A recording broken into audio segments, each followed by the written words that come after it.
Bonjour, bienvenue dans Comment est votre climat, le podcast qui humanise le changement climatique. En 1989, un jeune ingénieur donne une interview à France 3. Il y affirme que l'homme modifie la composition de l'atmosphère et que cela entraînera un réchauffement de la planète. Cette interview a été donnée 1 an après la création du GIEC et 6 ans avant la première COP en 1995 à Berlin. Entre cette alerte et l'enregistrement de cet épisode, en 2025, la concentration de carbone dans l'atmosphère a augmenté de près de 20%. Mais ce scientifique n'a jamais abandonné son bâton de pèlerin. Il a sillonné la France et le monde pour alerter sur le danger que représenterait le changement climatique. De son laboratoire à l'Antarctique, de conférences en ouvrages, il a toujours eu un message d'action. Il a rencontré des chefs d'État et même le pape. Il a débattu avec un climato-sceptique parce qu'il n'a jamais laissé le champ libre aux imposteurs. Ce scientifique, toujours aussi motivé, est le premier invité de Comment est votre climat. Bonjour Jean Jouzel. Bonjour Baptiste Denis. Merci beaucoup de me recevoir chez vous. C'est un appartement un peu particulier puisque j'y ai passé beaucoup de temps pour écrire notre ouvrage ensemble Climat parlons vrai. Ça ne nous rajeunit pas, ça fait 5 ans. Déjà que nous avons écrit ça ensemble. Donc merci beaucoup de me recevoir. Merci, c'est un plaisir Baptiste de se retrouver ici effectivement dans le 12e arrondissement, au marché d'Aligre tout près. D'autant plus que vous êtes le premier invité, premier épisode de Comment est votre climat. Donc merci beaucoup d'inaugurer, vous êtes en quelque sorte le parrain de cette émission en tant que premier invité. Donc nous allons parler avec vous de votre rapport personnel au changement climatique, mais attention, ce podcast n'a pas vocation à être trop technique, justement, on veut sortir de la bulle écologique ensemble, donc c'est ce qu'on va essayer de faire. Déjà, pour ceux qui ne vous connaissent pas, vous êtes climatologue, vous êtes glaciologue, vous avez été prix Vetlesen, prix Nobel de la paix, co-prix Nobel de la paix, au titre du GIEC avec Al Gore, médaille d'or du CNRS, rien que ça, et encore on pourrait continuer votre biographie pendant longtemps. Ma première question, elle est très simple, j'espère qu'on ne vous l'a pas déjà posée. Est-ce qu'un climatologue peut être éco-anxieux ? Alors, oui, ce n'est pas forcément mon cas, c'est-à-dire que je garde toujours, un peu d'espoir et j'essaye de transmettre cet espoir, c'est-à-dire que je n'ai probablement jamais dit le réchauffement climatique, c'est la fin du monde. Voilà, donc, mais quand même, l'anxiété monte. Quand j'ai commencé, il y a une cinquantaine d'années, à m'intéresser au climat dans les années 70, j'ai commencé ma thèse en 68, effectivement... on parlait du réchauffement climatique comme quelque chose qui allait arriver, mais maintenant nous y sommes. Donc, je me souviens très bien que, je me disais quand j'étais plus jeune chercheur, j'aimerais bien voir la réalité du réchauffement climatique, et j'avais anticipé que ce serait vers 2030. Voilà, donc, et en fait, nous sommes dans les années 2020 et le réchauffement climatique est déjà là. Donc c'est plutôt que prévu. Est-ce que justement le fait que ce soit plutôt que prévu vous rend, alors pas forcément éco-anxieux, visiblement vous ne l'êtes pas plus que ça, mais inquiet ? Oui, inquiet parce que ce que l'on vit aujourd'hui, c'est ce que nous avions aussi envisagé, c'est-à-dire que le réchauffement climatique n'est pas vraiment plus rapide qu'il n'était prévu par rapport aux émissions qui ont été, à l'augmentation de l'effet de serre qui a été effectivement observée, qui elle a été assez rapide. Nous n'avons pas su vraiment la maîtriser. En fait, cette perception de la réalité du réchauffement climatique, elle se perd à travers les événements extrêmes. Peut-être, et c'est cela qui est... c'est vraiment le marqueur du réchauffement climatique. On va parler de sécheresse à répétition, on va parler de pluies diluviennes, on va parler évidemment de canicules, on peut aussi parler de cyclones, mais aussi par exemple de méga-feux, parce qu'on voit bien que la conjonction de périodes de sécheresse et de périodes de canicule favorise l'expansion des feux. Voilà, donc tout cela, ce sont des événements que nous évoquions, mais que nous vivons maintenant. Je n'aurais pas imaginé... je suis né en Bretagne, je n'aurais pas facilement imaginé que, quand j'avais ton âge, Baptiste, une trentaine d'années, eh bien, je n'aurais pas imaginé que dans ma Bretagne natale, à Rennes, on dépasse 40 degrés. C'est ce qui s'est passé, où des véritables canicules, je crois que c'était en 2022. Oui, alors nous sommes toujours très prudents pour attribuer à ces événements climatiques assez directement au réchauffement climatique, à nos activités, à l'augmentation de l'effet de serre de nos activités. Mais force est de constater que ce que nous vivons aujourd'hui On peut vraiment dire que c'est ce que nous envisagions il y a depuis une cinquantaine d'années, depuis le rapport Charnay. Vous me parlez de ces événements extrêmes. Aujourd'hui, nous y sommes malheureusement habitués. On peut parler de Valence, on peut parler de Los Angeles, on peut parler du nord de la France aussi, pour être un peu plus près géographiquement.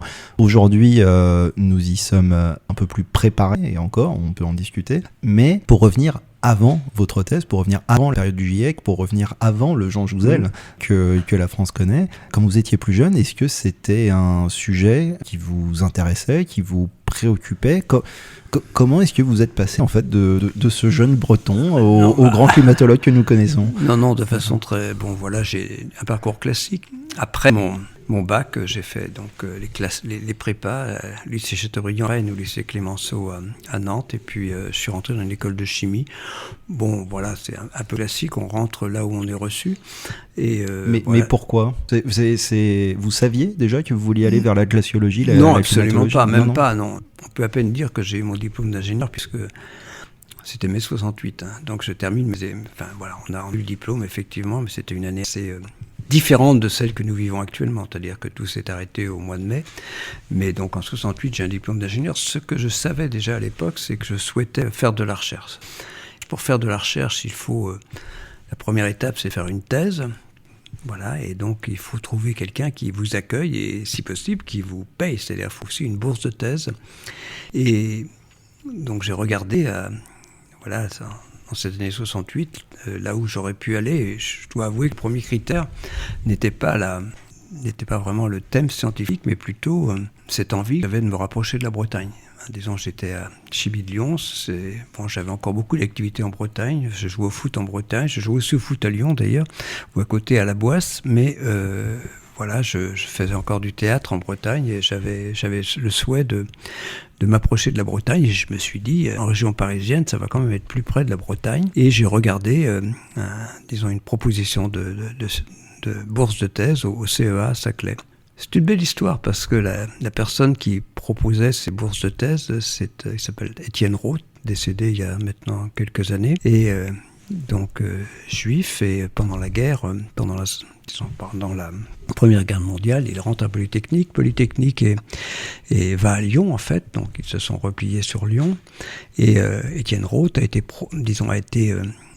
protégé par une personne un enseignant qui s'appelait Prêtre. Et ce prêtre, je ne sais plus son prénom, ce prêtre est devenu directeur de Chimie de Lyon dans les années 60, une vingtaine d'années après. Et donc, en fait, en signe de reconnaissance, Étienne Roth proposait chaque année une bourse de thèse à un étudiant de notre promotion. Voilà, et j'en ai profité. Il y avait un peu de compétition. J'ai eu de la chance. Il y avait un autre collègue qui voulait aussi cette bourse de thèse. Mais après, comme il était lyonnais, il a eu une autre bourse de thèse. Enfin, il a réussi à rester sur Lyon, ce qui l'intéressait lui. Donc voilà. Mais je ne savais, pour répondre à ta question, je pense que je ne savais pas. Enfin, je l'ai raconté au mois de mai, mais on a parlé d'isotopes. Donc on va pas être trop scientifique, c'est pas le problème, pas trop technique. Mais ça aurait pu être le titre du podcast. On n'avait pas vraiment, il n'avait pas vraiment proposé de sujet de thèse. Et j'arrive au labo, il me dit vous allez travailler sur la formation de la grêle. Donc je dis ok, pourquoi pas, moi. J'avais une envie, c'est de faire de la recherche. Et effectivement, j'ai travaillé sur la formation de la grêle. J'ai dit oui, mais je ne vais pas être trop anecdotique, mais dans son même service, c'était les premiers développements des lasers. Et l'année d'après, il a proposé cette bourse de thèse sur le développement de lasers. Et j'aurais pu j'ai aussi accepté s'il m'avait proposé de travailler sur les lasers. C'est une discipline naissante très prometteuse qui est d'ailleurs tenu ses promesses. C'est pas, voilà, mais non, je n'avais pas cette, l'écologie chevillée au corps. Ça fait 50 ans que vous avez pris votre bâton pèlerin, que vous allez voir des entreprises, que vous allez voir des médias, vous allez voir des associations, vous allez voir des élus, justement pour leur expliquer les conséquences de ce réchauffement climatique sur la Terre et ses habitants. Aujourd'hui, après 6 rapports du GIEC, après justement des climatologues comme vous qui ont pris leur bâton de pèlerin, les émissions mondiales du gaz à effet de serre continuent de progresser malgré l'accord de Paris. Donald Trump a été réélu fin de l'année 2024.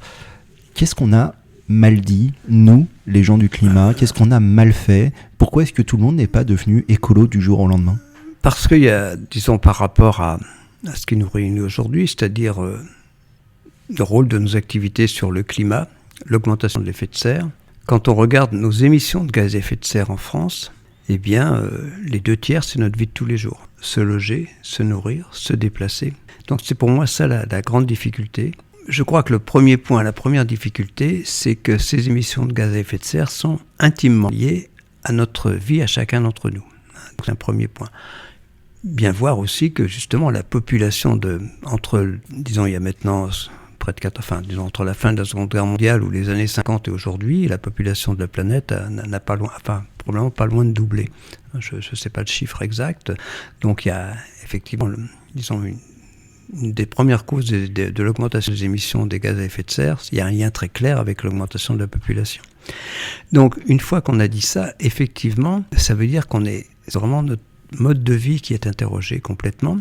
Bien sûr, on peut agir individuellement sur ces émissions, mais disons, pour être vraiment efficace, il faut aussi que la puissance publique s'y mette, que tout le monde s'y mette, les entreprises, les collectivités locales, le système éducatif, les ONG. Donc ce n'est pas... Souvent, on fait le parallèle avec le trou d'ozone qui était lié à des composés fluorés, mais qu'il a été relativement facile de remplacer par d'autres composés. Et donc, c'était un problème qui était assez bien identifié et qui a été relativement facile. On a pu y trouver des solutions. Ce n'est pas aussi facile, c'est loin d'être aussi facile pour ce qui concerne la lutte contre le réchauffement climatique. Donc, pour répondre à cette question... Oui, on peut se tourner vers la puissance publique qui a son rôle à jouer et c'est clair que ce rôle ne sera pas joué par Donald Trump au cours de ce nouveau mandat. Ça a déjà été le cas de George Bush, disons dans les années 2000. Les États-Unis se sont exonérés du protocole de Kyoto pendant 8 ans. Donald Trump pendant son premier mandat et recommence son second mandat. Ça ne va pas aider. Mais c'est aussi, disons, la question que je me pose et qu'on n'a peut-être pas su, effectivement, on n'a pas su être à la hauteur, notre communauté scientifique, c'est comment entraîne-t-on l'ensemble de la population. Bien sûr, je le redis, les entreprises ont un rôle très important à jouer, les collectivités, par exemple, celui des transports, donc le développement des transports en commun, des transports doux, on va parler du vélo, de la marche, du vélo, voilà, et donc se fait progressivement, mais soyons clairs, j'ai toujours des collègues qui refusent, presque par principe, de prendre des transports en commun.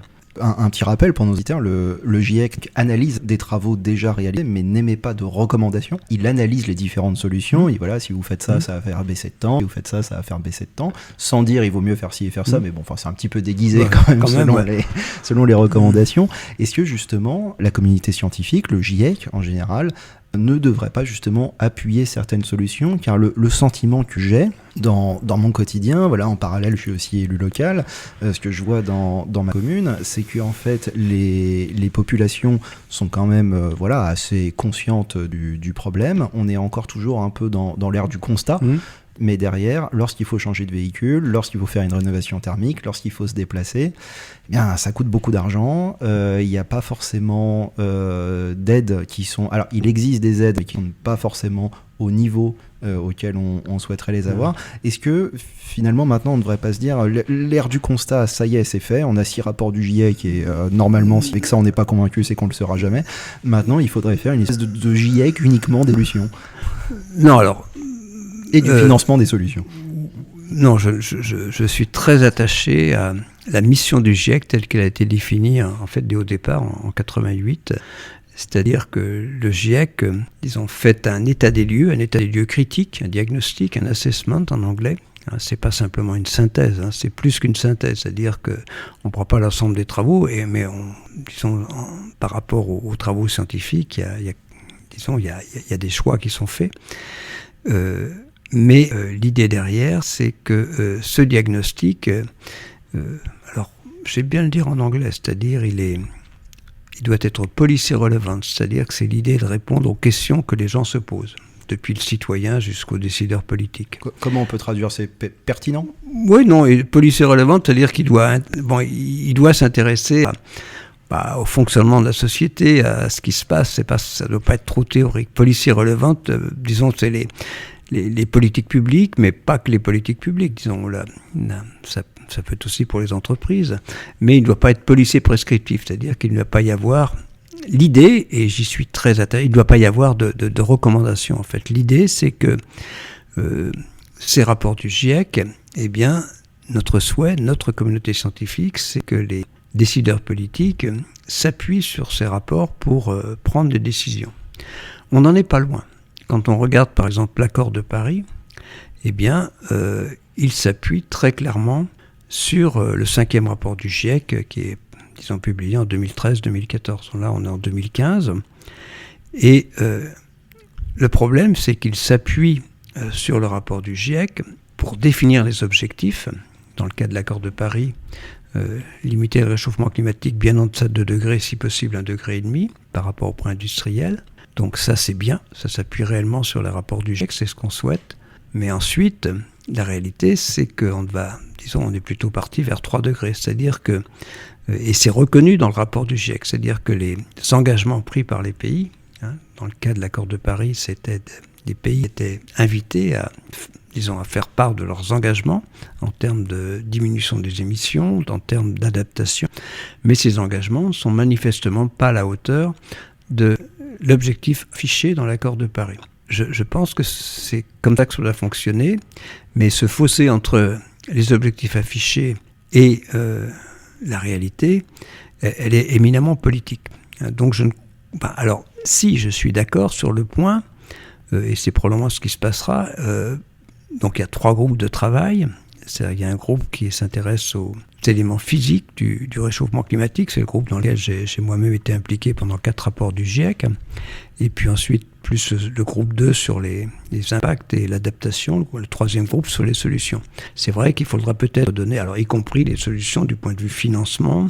Voilà, tout cela est vraiment très travaillé. Mais il faudra peut-être donner plus d'importance à cet aspect solution. Qu'est-ce qu'on met en œuvre ? Mais toujours dans un esprit de ne pas faire de recommandations, mais de donner aux décideurs politiques, aux décideurs économiques, pas que les décideurs politiques, les éléments pour qu'ils puissent prendre leurs décisions. Et moi, je suis très attaché à cette, alors, c'est pas neutralité, mais disons à cette mission du GIEC de ne pas faire de recommandations.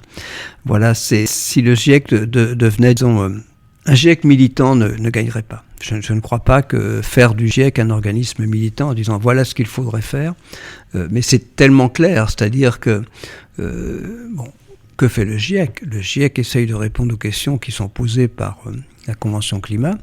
Par exemple, le rapport typique, c'est le rapport sur le climat, ce que serait notre climat à 1,5 degré. Bon, évidemment, le GIEC conclut que ce serait plus facile de s'adapter à 1,5 degré qu'à 2 degrés. Après, c'est une décision politique et de dire ce qu'il faudrait faire pour limiter à 1,5 degré. Donc c'est clairement exprimé.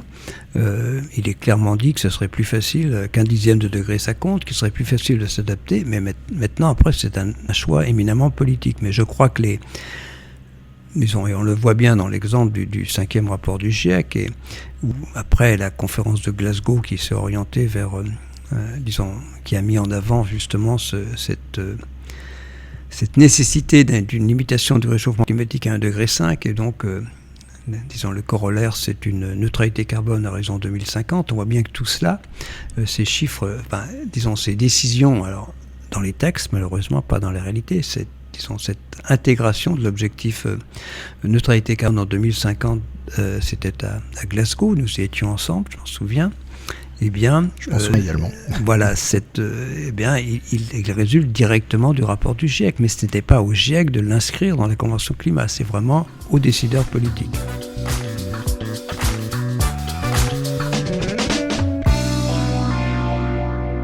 Est-ce qu'aujourd'hui, alors ma question n'est pas totalement innocente puisqu'il y a un collectif qui s'est formé par rapport à ça, est-ce que les scientifiques doivent sortir de leur labo, manifester, être plus présents, pourquoi pas en politique locale ? Il y a un collectif de scientifiques qui s'est formé justement pour ça.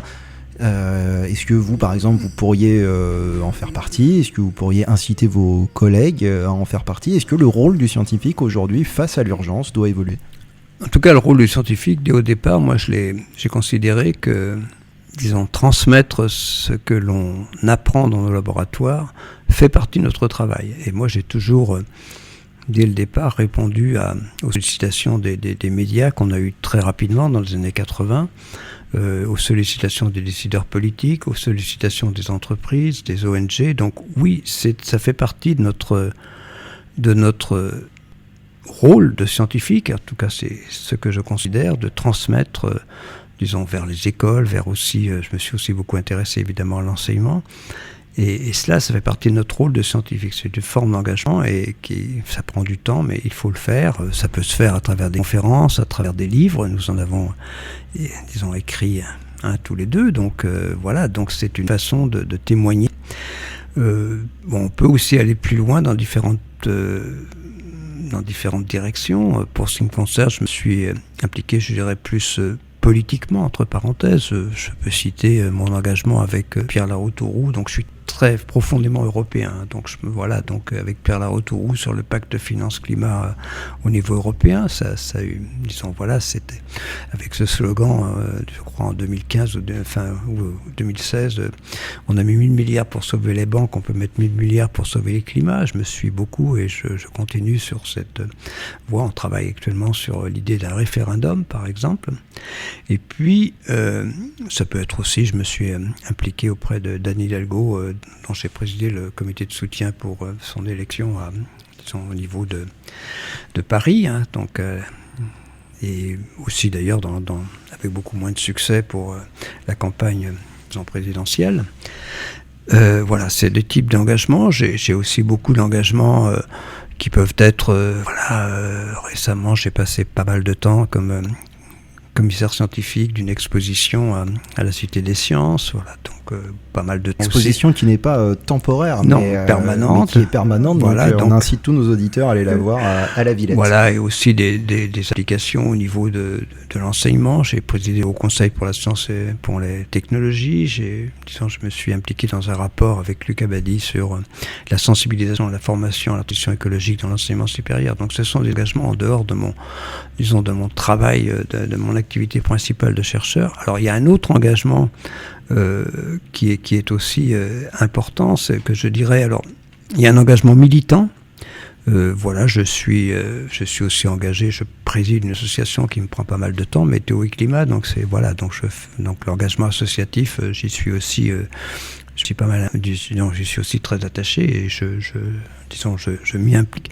Il y a un engagement militant, autrement. Alors, je pense que l'engagement que j'ai, c'est militant. Ce que je respecte de façon très claire, c'est la désobéissance civile, mais je ne me suis pas engagé. Donc voilà. Donc après, il y a une étape qui peut être un peu différente pour cette personne. C'est vraiment un engagement qui se traduit par une désobéissance civile.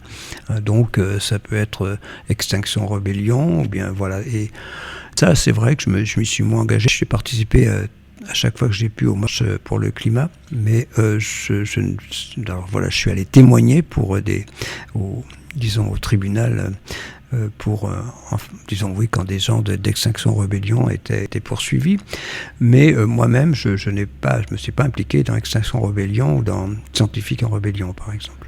Vous évoquez les marches pour le climat, ça tombe très bien, je comptais vous en parler. J'y ai moi-même participé au début, en tout cas, parce que force est de constater qu'à Paris, la dernière, c'était pas terrible. Ouais. C'était pas terrible, et puis il faut dire les choses, il n'y en a plus aujourd'hui à Paris. Cette marche pour le climat, je voulais vous en parler, parce que pour moi, elle est assez symptomatique de la manière dont on parle de climat.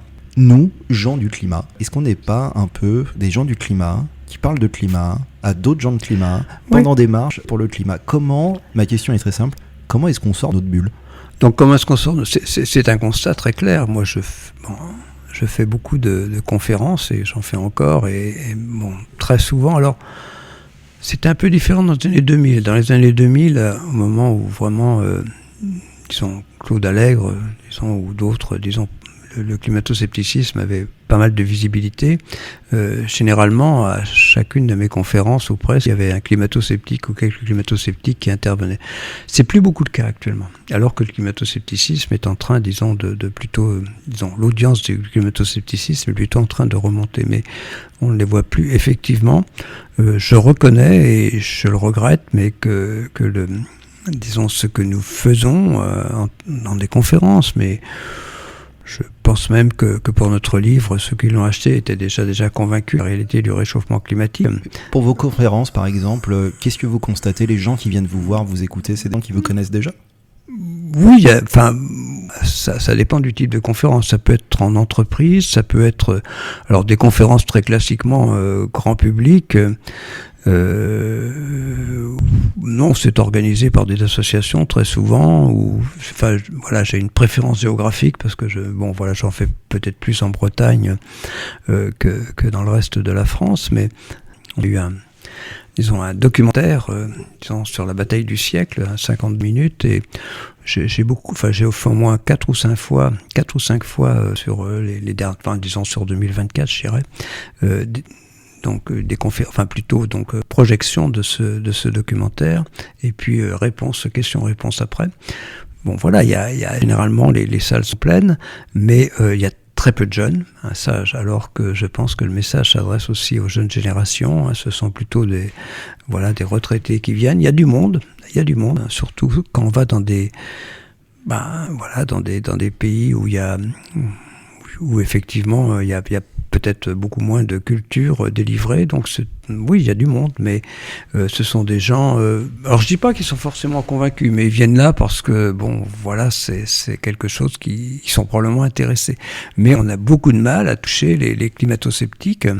Et moi j'ai essayé de faire... j'ai accepté, mais je ne sais pas si c'est la façon de le faire, accepter des émissions radio à l'époque comme les grosses têtes autour, dont on pense que, disons, elles sont écoutées par un plus large spectre de la population. Je suis pas sûr que c'est ce qu'il faille faire, mais c'est pas facile de répondre à ça.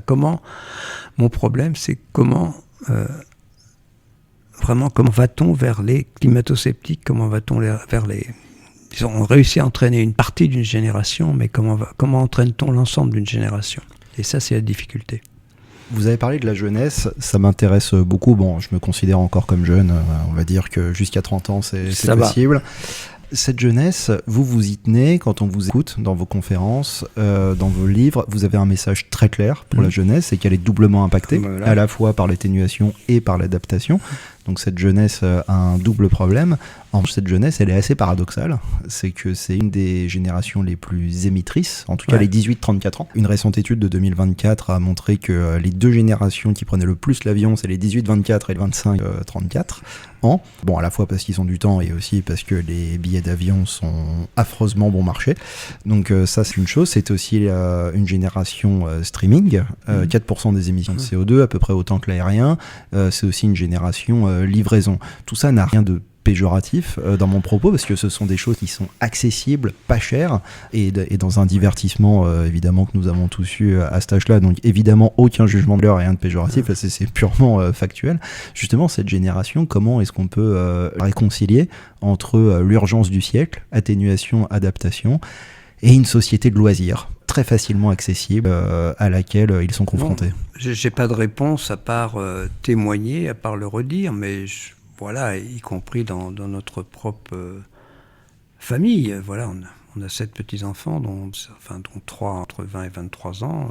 Ils se comportent bien, je n'ai rien contre eux, c'est pas ça, mais on voit bien que ce que tu écris, c'est ce que l'on vit. Donc ils ont envie de partir à l'étranger. Des fois, faire Erasmus, c'est se faire des copains en Pologne, ou même des Japonais. Donc cet appétit de voyage, cet appétit de découverte, que je comprends bien sûr, est respectable. Malheureusement, il y a ce lien avec les émissions de gaz à effet de serre. Il faudrait peut-être quand même un peu de sobriété dans ces déplacements aériens. Je ne suis pas accusateur, mais je n'ai pas non plus de solution miracle pour entraîner les gens, parce que franchement, je vois bien que leur dire à une génération ce que l'on dit, ce que vous faites aujourd'hui, vous préparez votre climat disons, un réchauffement important dans la deuxième partie de ce siècle, c'est vous qui le vivrez. Bon, ça n'a pas beaucoup d'impact sur le comportement des gens d'aujourd'hui. Voilà. Mais je pense quand même qu'il faut le dire, qu'il faut leur donner il faut leur donner, je pense, c'est un peu quand même ce qu'on essaye de dire dans le GIEC, il faut leur donner les éléments pour qu'ils puissent prendre leurs décisions, en tout cas pour qu'ils aient la notion de la façon dont ils contribuent par leur vie de tous les jours aux émissions de gaz à effet de serre. Et est-ce qu'on ne devrait pas en parler finalement autrement ? Vous citez le GIEC, mais honnêtement, soyons clairs et transparents, un rapport du GIEC, c'est très difficile à lire. Il y a des rapports pour décideurs, certes, mais tout de même, ce sont des rapports assez techniques et qui sont plutôt à destination des érudits. Est-ce que pour justement cette jeunesse dans laquelle tout va très vite, aujourd'hui on regarde des reels sur Instagram qui durent entre 5 et 10 secondes, la faculté de concentration diminue petit à petit, est-ce que finalement on ne devrait pas aller sur un autre terrain, par exemple pour l'avion ? Est-ce qu'on ne devrait pas dire, voilà, l'objectif à horizon 2030, c'est d'émettre pas plus de 5 tonnes de CO2 par an. Vous faites votre bilan carbone chaque année. Une année, si ça passe, l'année d'après, vous réduisez. Et finalement, on rentre dans une espèce de nuance, et aussi on responsabilise un petit peu je pense que la communication vers les jeunes ne peut pas se faire à travers les rapports du GIEC. Mais il y a aussi d'autres façons de le faire. Un podcast, par exemple. Ici, un podcast, donc comme on le fait là, disons, intervenir sur les réseaux sociaux. Ici, on a la bande dessinée de Jean-Marc Jancovici, il y en a d'autres. Donc, il y a beaucoup de façons d'écrire des ouvrages. Mais oui, bien sûr, que ce n'est pas à travers, mais de façon très claire, ces documents, ou le livre que nous avons fait ensemble s'appuie sur les rapports du GIEC. Donc, il n'est pas question... on a aussi, je me suis impliqué dans une organisation, l'Office for Climate Education, qui fait des rapports simplifiés pour les jeunes. Il y a des façons de le faire pour les enseignants. Donc non, il n'est pas question de demander aux jeunes d'aujourd'hui de lire les rapports du GIEC. Il faut des courroies de transmission. Ça peut être sur les réseaux sociaux, ça peut être à travers la culture, il y a beaucoup de canaux, mais la réalité, c'est que, disons, le camp d'en face, je dirais gentiment, sans vouloir être trop agressif, est plus percutant. Alors, pourquoi l'est-il ? C'est parce que c'est beaucoup plus facile. C'est facile d'être climato-sceptique, parce qu'être climato-sceptique, le message est continuer comme avant, il n'y a pas de problème, on trouvera toujours des solutions. Donc c'est très facile d'être climato-sceptique, c'est la solution de facilité par rapport à ceux qui s'intéressent au réchauffement climatique, qui demandent quand même prêter de l'attention à ce problème. Ça va vous porter à réfléchir sur votre mode de vie, soyons clairs. Donc une des raisons du climato-scepticisme, c'est que être climato-sceptique, c'est avant tout... continuons, il y a rien à voir, continuez comme avant, à consommer, à pas vous poser de questions. Et c'est ça, donc c'est très difficile. Disons, le camp d'en face est en train de prendre, y compris chez les jeunes, on le voit bien, les derniers, aussi bien il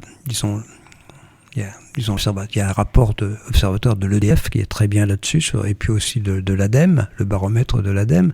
C'est très clair, et ce n'est pas, disons, ces climato-sceptiques, et j'irais à dire de la même chose presque pour Donald Trump, n'ont jamais regardé les arguments, n'ont pas passé 10 minutes sur les arguments qui sont très clairement exprimés par notre communauté, et les arguments du camp d'en face qui n'en a plus. C'est-à-dire du climato-sceptique. Il n'y a aucun argument scientifique pour, disons, accorder de la crédibilité à cette idée que le climat va arrêter de se réchauffer. Vous me prenez de court sur ma prochaine question, justement, mais c'est comme ça que je l'ai appris en fait à mes dépens. C'était au tout début de mon mandat local. J'ai débattu avec un climato-sceptique, c'était 2021-2022 par là.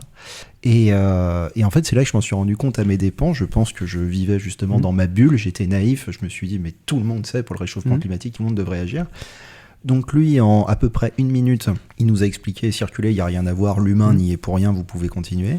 Et au moment où j'ai ouvert la bouche, je me suis rendu compte que moi, pour prouver le contraire... il fallait une bonne demi-heure. Il fallait une bonne demi-heure, Oui. Il fallait pas qu'on me coupe la parole, Ouais. il fallait de l'attention, et ça a été... Donc j'ai passé une soirée extrêmement difficile, mais qui a été très formatrice, finalement, parce que je l'ai appris à mes dépens. Et justement, j'aimerais passer à une anecdote, remonter quelques années en arrière. Vous avez débattu, vous, avec un climato-sceptique, il y a quelques années, Claude Allègre, qui est malheureusement décédé début janvier 2025.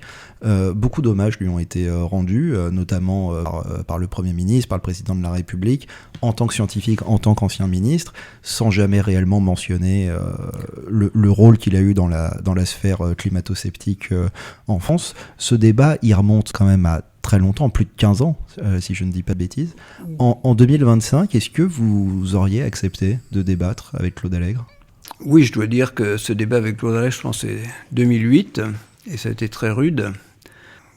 Quelques semaines après, on m'a effectivement rappelé, je crois que c'était France 2 à l'époque, pour avoir un débat dans lequel aussi serait Claude Allègre. Et en fait, j'ai refusé. Et donc, comme on était ensemble avec Valérie Masson-Delmotte, j'ai dit, vous devriez appeler Valérie Masson-Delmotte. Et Valérie Masson-Delmotte y est allée. Au départ, j'ai refusé parce que j'étais effectivement... Je ne sais pas, j'ai accepté aussi de débattre avec Vincent Courtillot, mais c'est pas facile. C'est pas facile de développer les arguments, disons, même s'ils sont très clairs pour nous, même si...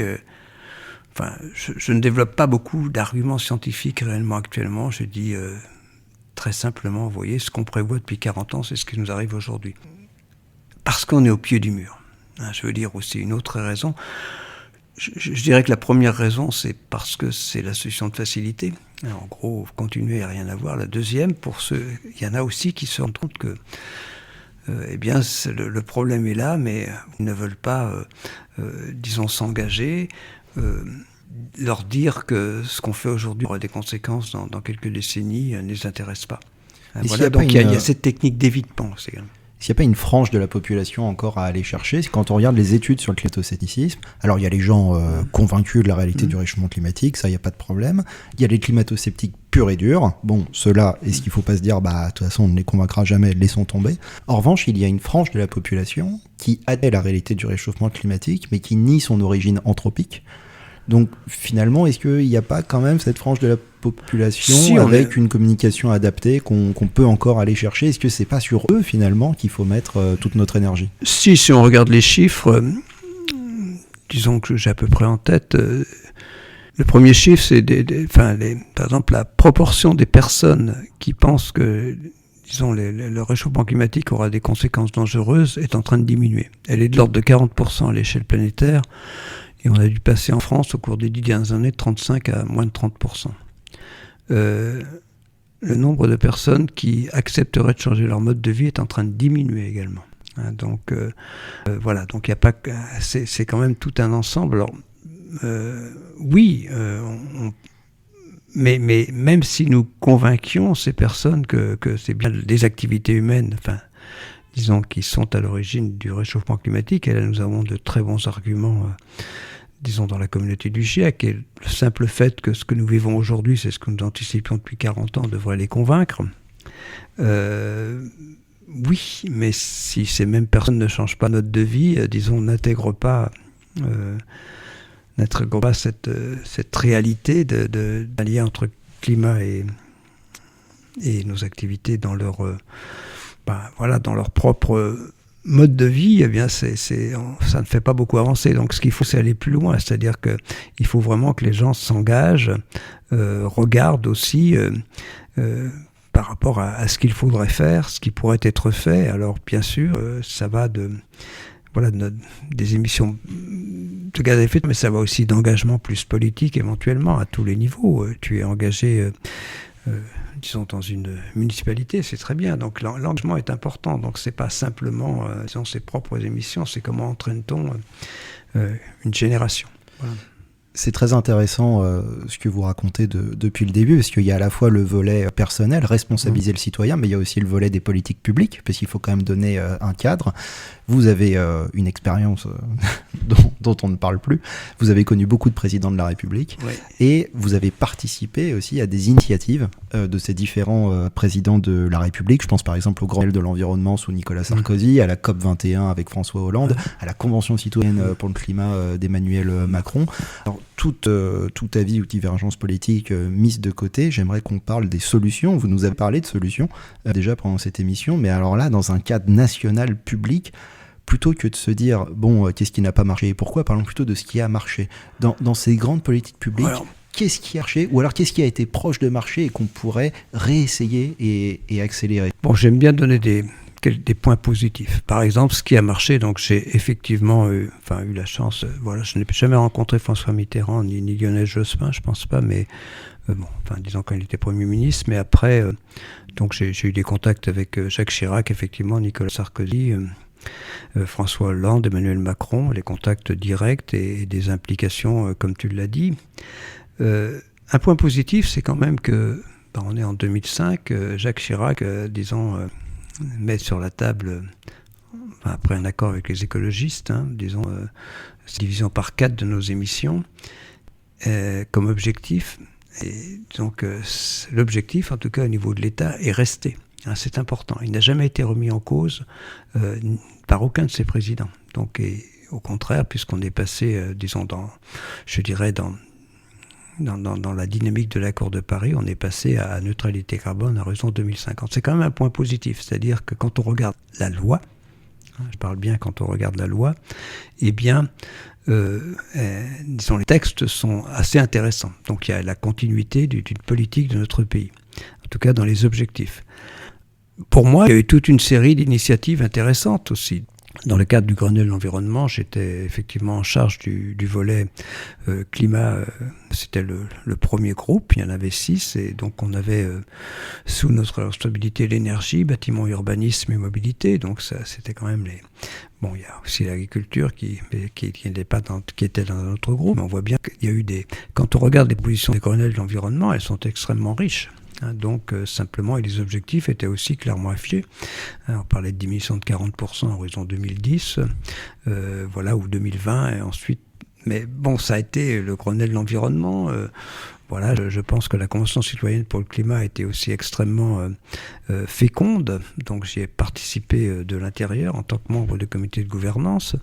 Une initiative qui me semble intéressante actuellement, je vais essayer de ne pas être trop négatif, c'est la mise, l'émergence de ce qu'on appelle le secrétariat général à la planification écologique. Donc il y a toute une réflexion qui s'est faite. Donc d'un côté, il y a des objectifs affichés avec lesquels je suis vraiment assez en phase. En France, donc division de par 2 de nos émissions à horizon 2030, même mieux en tenant compte des moins 55% si on tient compte de la biomasse, du puits continental.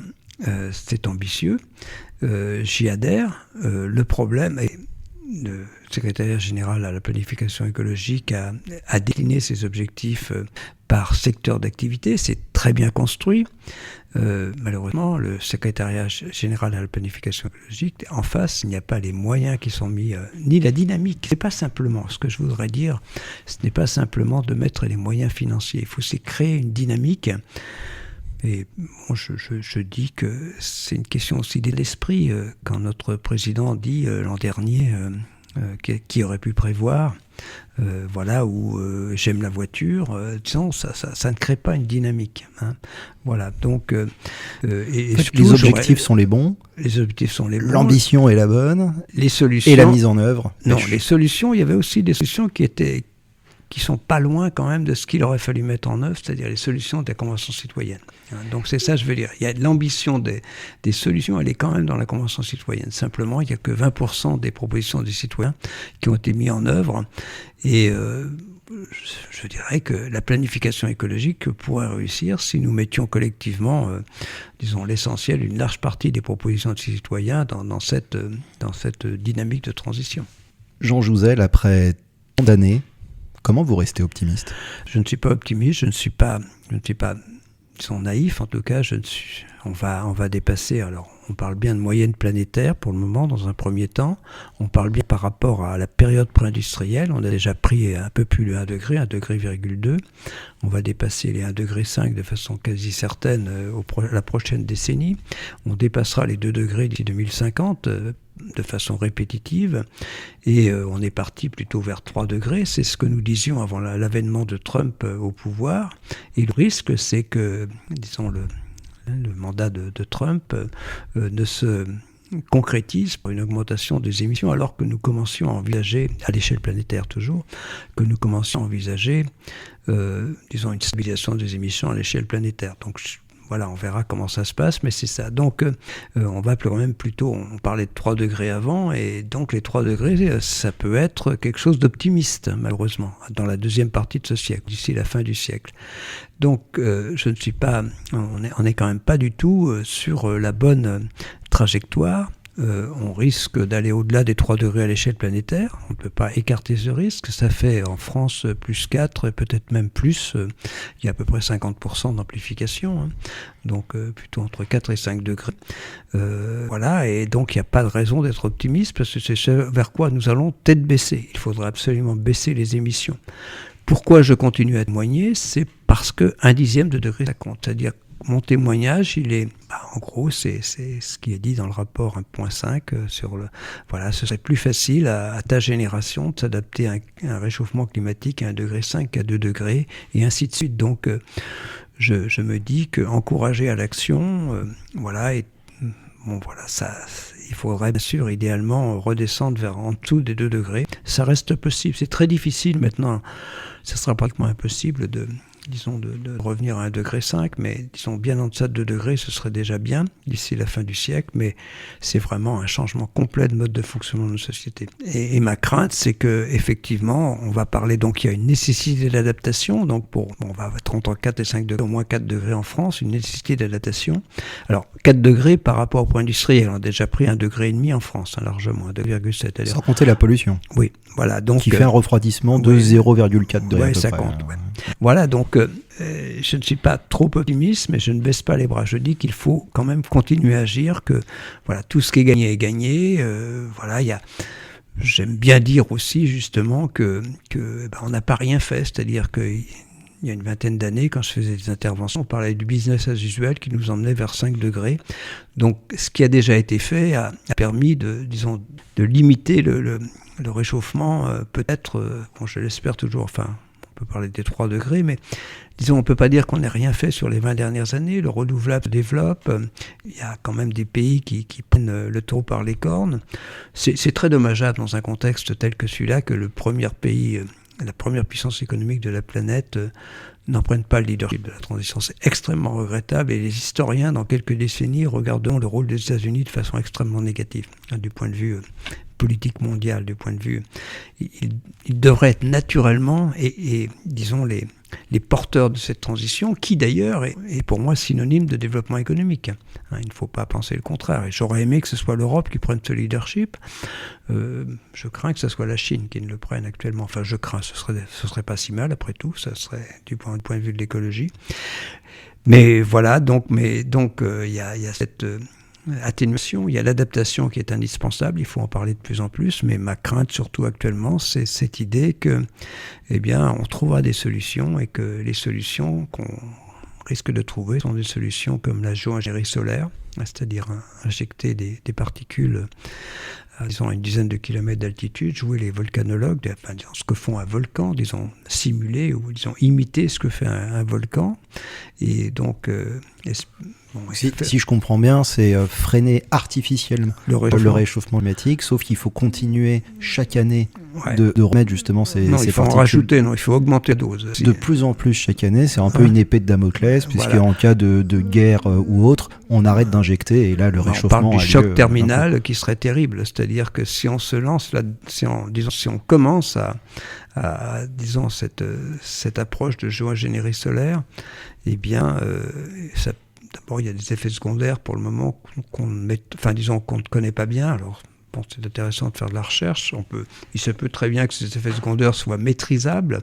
En gros, que ça marche. Hein. Disons, c'est ça qui est terrible, c'est-à-dire que la possibilité que cette géo-ingénierie solaire marche n'est pas du tout à exclure, au contraire presque, et que ça marche et que ce soit pas c'est cher, mais disons ça serait accessible surtout et puis en plus maintenant c'est quand même quand on voit disons toute la high-tech derrière Donald Trump, ça peut être pour eux des beaux projets. Mais malheureusement, ce choc terminal fait que, pour une raison quelconque, et on peut y penser à la guerre, à des problèmes de gouvernance plus généraux, à des problèmes techniques, on doit arrêter, je dirais le degré qu'on pourrait avoir évité d'ici 2050, quand tu auras 55 ans, hein, c'est ça, ouais, je dois le dire, vous prendriez ce degré en quelques années, ce serait plus terrible que de le prendre progressivement. Donc c'est vraiment un risque terrible par rapport à ta génération que de mettre cela en route, et c'est une des raisons pour lesquelles c'est avant tout pour moi la raison éthique qui me... Il y a des aspects techniques, technologiques, scientifiques, mais l'aspect éthique, m'a conduit à signer une des pétitions en disant qu'il ne fallait pas mettre en route ce type de géo-ingénierie.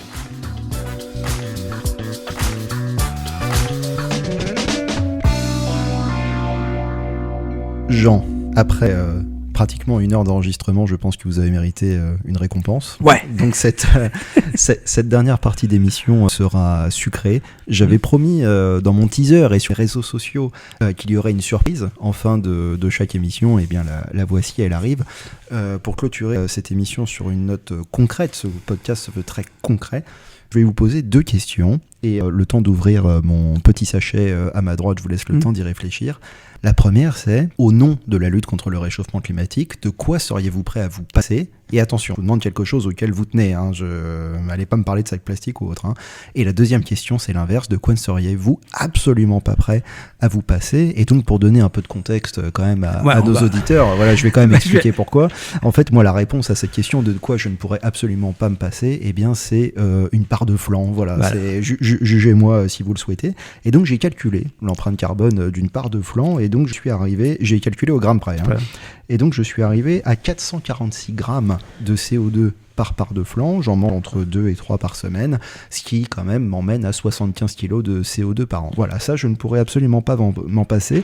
Et donc ce que je vous propose, pour finir sur une petite note de convivialité, c'est que vous me répondiez à ces 2 questions autour d'une part de flan.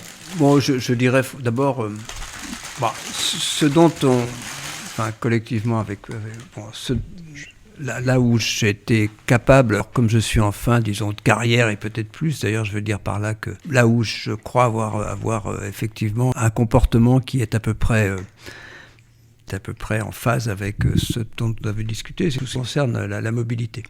Voilà, donc on est à Paris, on n'a pas de voiture, ce qui est facile. C'est même mieux d'ailleurs que d'en avoir une. Bon, je prends beaucoup les transports en commun, je ne fais pas de vélo. Quelquefois d'ailleurs, je ne suis pas content des vélos qui ne laissent pas les piétons traverser les passages cloutés. Hein. Attendez, vous êtes en train de tricher. Non. Je vous ai demandé de quoi vous seriez prêt à vous passer et vous me dites quelque chose que vous faites déjà. Oui, parce que, voilà, donc c'est ça, disons, sur ces aspects mobilité, se passer de l'avion, par exemple, je le fais, donc je le fais. Vous prenez toujours l'avion ? Je ne l'ai pas pris l'an dernier, mais cette année, je le prendrai peut-être, parce que...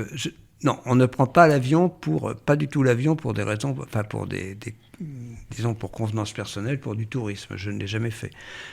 Disons, pour des réunions scientifiques, oui, je le fais. Je suis allé, les réunions du GIEC, les réunions des COP sont souvent assez loin. Mais, par exemple, dernière réunion, si je vais à Belém, cette année, j'ai une réunion scientifique à... Un peu de contexte, Belém, c'est donc la COP 30. La COP 30, qui a lieu en cette novembre année, 2025 je me pose la question, alors est-ce Brésil. que je vais m'en passer, justement ? Donc, une première réunion, ce sera à Lisbonne, c'est une réunion dont je vais intervenir, devant des responsables des ressources humaines, c'est quand même important de témoigner, donc voilà, donc on se pose la question de l'avion. Donc finalement, vous répondez à la deuxième question, vous ne seriez pas prêt à vous passer à des mobilités carbonées dans un cadre professionnel ? Si, je l'ai fait. Par exemple, on est allé, dès qu'on peut le faire, on avait une réunion à Venise, qui sont mes collègues glaciologues, viennent de réaliser un véritable exploit, c'est-à-dire que moi, j'ai participé à des forages qui nous ont emmenés jusqu'à moins 800 000 ans. Et là, donc, ils viennent dans un nouveau forage. Donc, le forage dans lequel je me suis impliqué, c'est EPICA, European Project for Ice Coring in Antarctica. Ça s'est arrêté à 800 000 ans, on était au socle rocheux. Et là, ils viennent dans un nouveau site, à une quarantaine de kilomètres, de dépasser les 800 000 ans. Et on sait d'ores et déjà qu'on aura de la glace au-delà d'1 million, 200 000 ans, peut-être un peu plus. Voilà. Donc, et ses collègues, donc... mes collègues, donc je ne suis plus directement impliqué, mais m'ont invité à leur dernière réunion qui était à Venise, et on y est allé en train, par exemple. Donc ça a pris la journée, mais on l'a fait, oui.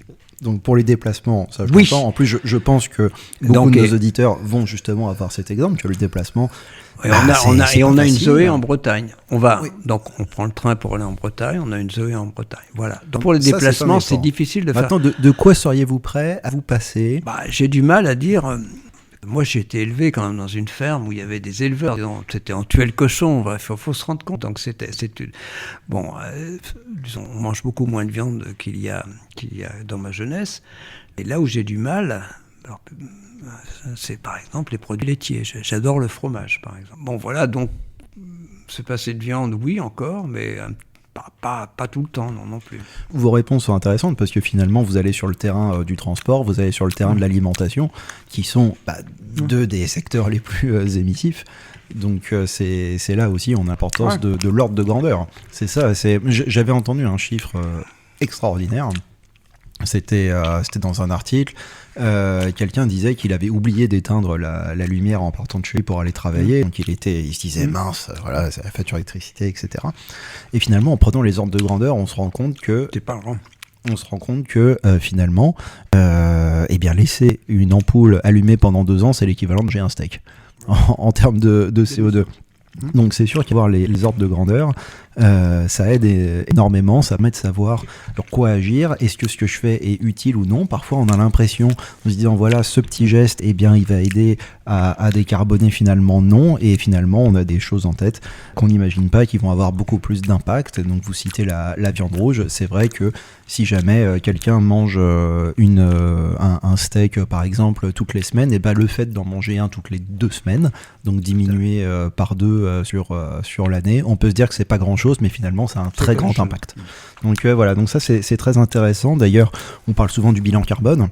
Faire son bilan carbone, c'est extrêmement important parce que ça permet de voir justement est-ce qu'il vaut mieux que j'aille sur le terrain des transports, est-ce qu'il vaut mieux que j'aille sur le terrain de l'alimentation, de mon logement, parce que justement ça permet aussi de dire aux gens, vous n'êtes pas obligé de changer non plus radicalement de vie à 180 degrés. Allez, focalisez-vous sur telle chose, et déjà votre bilan carbone sera meilleur. Et si tout le monde fait ça, ça permet d'avoir un pays et un monde, puisque évidemment la molécule de CO2 n'a pas de frontières, une fois qu'elle est dans l'atmosphère, elle est partout, un peu plus décarbonée. Voilà, ça permettrait, je pense, de réconcilier un petit peu les Français et plus généralement les pays occidentaux et industrialisés qui sont historiquement émetteurs, justement avec un monde décarboné. Avant de se quitter, il est comment ce flan ? Il est excellent. Il est pas mal. Merci Baptiste. Bon, petite boulangerie du 12e arrondissement, on lui fera de la publicité dans la description de l'épisode. Et puis maintenant, c'est le premier épisode, donc c'était la petite surprise. Maintenant, vous vous doutez qu'il y aura une part de flan dans chaque épisode. Prochain rendez-vous dans 2 semaines, il y aura une autre part de flan. Je ne peux pas savoir à l'avance, puisque le flan, je l'achète sur le chemin, je me laisse porter par la devanture de la boulangerie, et on dégustera ça avec les prochains invités. Merci beaucoup, Jean Jouzel. Merci Baptiste, et moi je vous encourage tous à regarder ce problème, à vous engager aussi. Merci beaucoup d'avoir écouté ce premier épisode. S'il vous a plu, n'hésitez pas à le noter, laisser un commentaire et même le partager. Je vous donne rendez-vous un mercredi sur 2 sur toutes les plateformes de streaming. Pour être certain de ne rien rater, abonnez-vous dès maintenant et je vous dis à très bientôt pour le prochain épisode.